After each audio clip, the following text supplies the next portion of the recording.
आज हम सीखेंगे भारतीय अंकन प्रणाली कैसे लिखते हैं। इकाई, दहाई, सैकड़ा जो हम लिखते हैं ना 10 पदम तक, वो सीखेंगे, है ना। सबसे पहले इकाई में क्या आता है?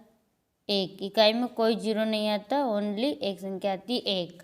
उसके बाद में दहाई, दहाई में कितने जीरो आते हैं? एक जीरो। उसके बाद में सैकड़ा, हम बोलते हैं ना 100, 200, उसे सैकड़ा ही तो होता है, तो इसमें कितने जीरो आते हैं? 2 जीरो। उसके बाद में हजार, हजार में आते 3 जीरो, 1 2 3। अब 3 जीरो के इधर डॉट लगेगा। उसके बाद में आएगा 10,000। ऐसे ही 10 बढ़ता रहेगा, लाख, 10 लाख, 10 करोड़, करोड़, 10 करोड़, 10 बढ़ता रहेगा। 1 जीरो, 4 जीरो, 1 2 3, है ना। उसके बाद में लाख, इसमें आएगी 5 जीरो, 1 2 3 4 5, 1 2 3 4 5, तो 1 2। अब है 10 लाख, कितना है? 10 लाख।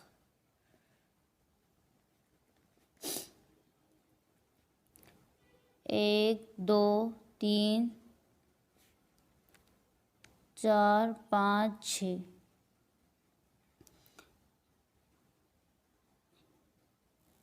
10 लाख में है, यहाँ पर सॉरी गलती से लग गया था, 1 2 3 4 5 6, 6 जीरो है ना। अब 10 लाख के बाद में आएगा करोड़।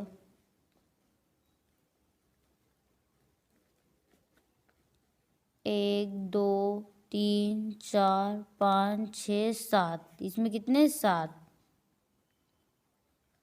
7 शून्य। करोड़ के बाद में आएगा 10 करोड़। करोड़ में 1 2 3 4 5 6 7 8, 3 के बाद में, फिर 2 के बाद में, फिर 2 के बाद में, 3 के बाद में, फिर हमेशा कितने आ जाए? 2 2 के बाद में ही लगता है। अब करोड़ के बाद में आएगा अरब। अरब,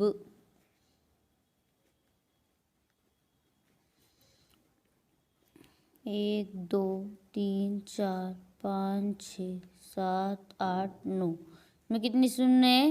9। अरब के बाद में 10 अरब,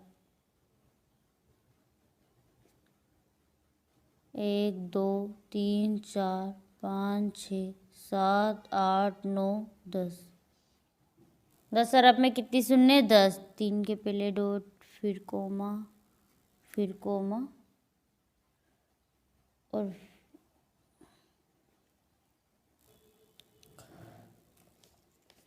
10 अरब में यहाँ पर थोड़ा सा डाउट हो गया था, तो यहाँ पर सही लिख दिया है। अरब के बाद में आएगा नील।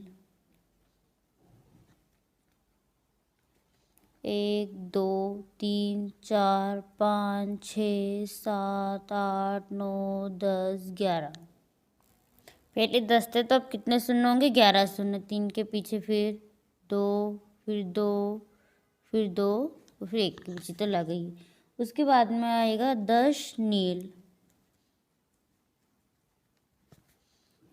1 2 3 4 5 6 7 8 9 10 11, और ये 12। नील में 11 शून्य थे, और 10 नील में 12 शून्य। 1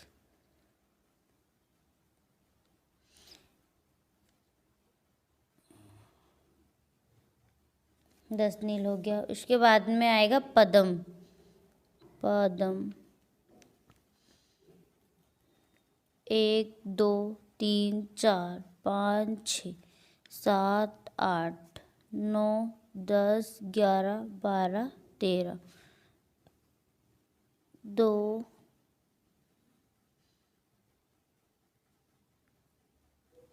इसके बाद में आएगा 10 पदम।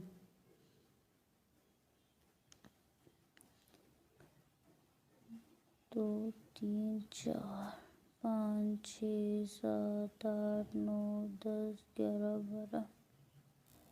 पहले 13 शून्य थे, अब कितनी हो जाएगी 10 पदम में? 14 शून्य। 3 डॉट 2 के बाद में, फिर 2 के बाद में, फिर 2 के बाद में, फिर 2 के बाद में, फिर 2 के बाद में।